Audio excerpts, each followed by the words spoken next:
sound of a mountain stream means one thing to me: a chance to catch one of nature's most beautiful and challenging fish. I think some of these little streams outside the Smokies are more productive than the Smokies streams. So I rarely go down there because of the crowds and everything, you know.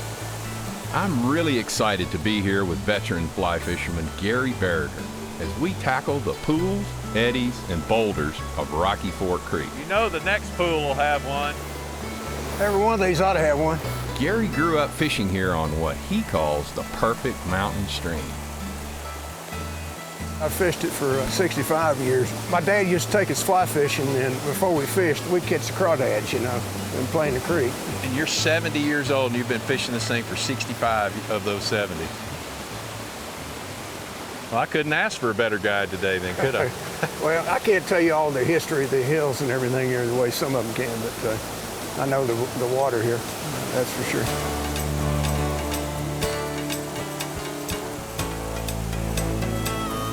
With his knowledge and experience, I'm counting on Gary to guide us to some active honey holes, because I know just how fickle trout can be.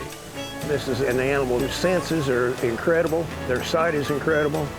They can distinguish color and size and anything that's totally unnatural.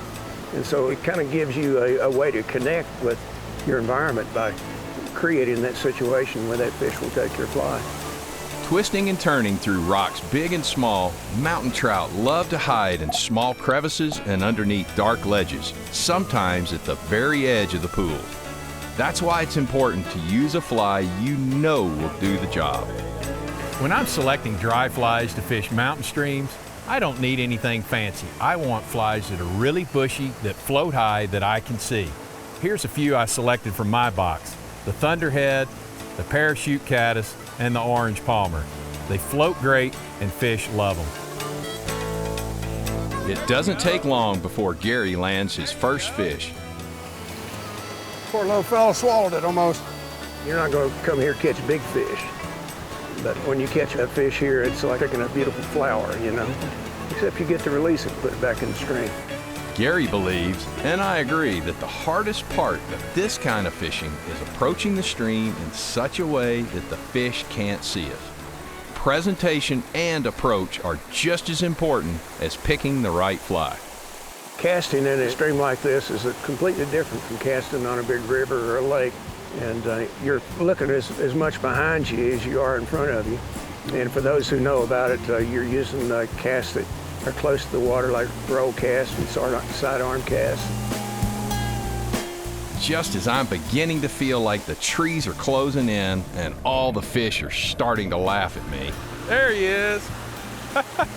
Beautiful little rainbow. Easy, buddy. That's beautiful. Soon we're taking turns bringing in fish. Got him. All right. Phew.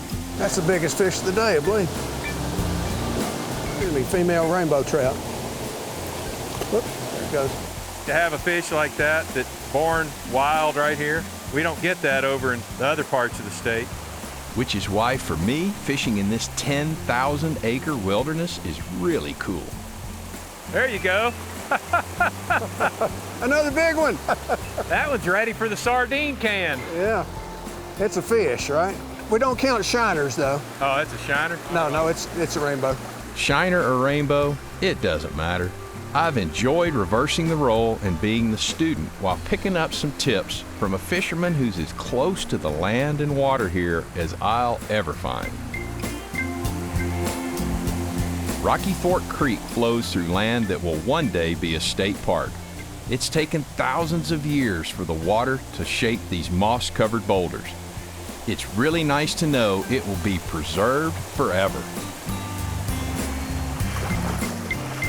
Following in the footsteps of our ancestors, Gary and I are mindful of what brought us here in the first place. Well, I can't think of many things in life that bring me the joy that fly fishing does.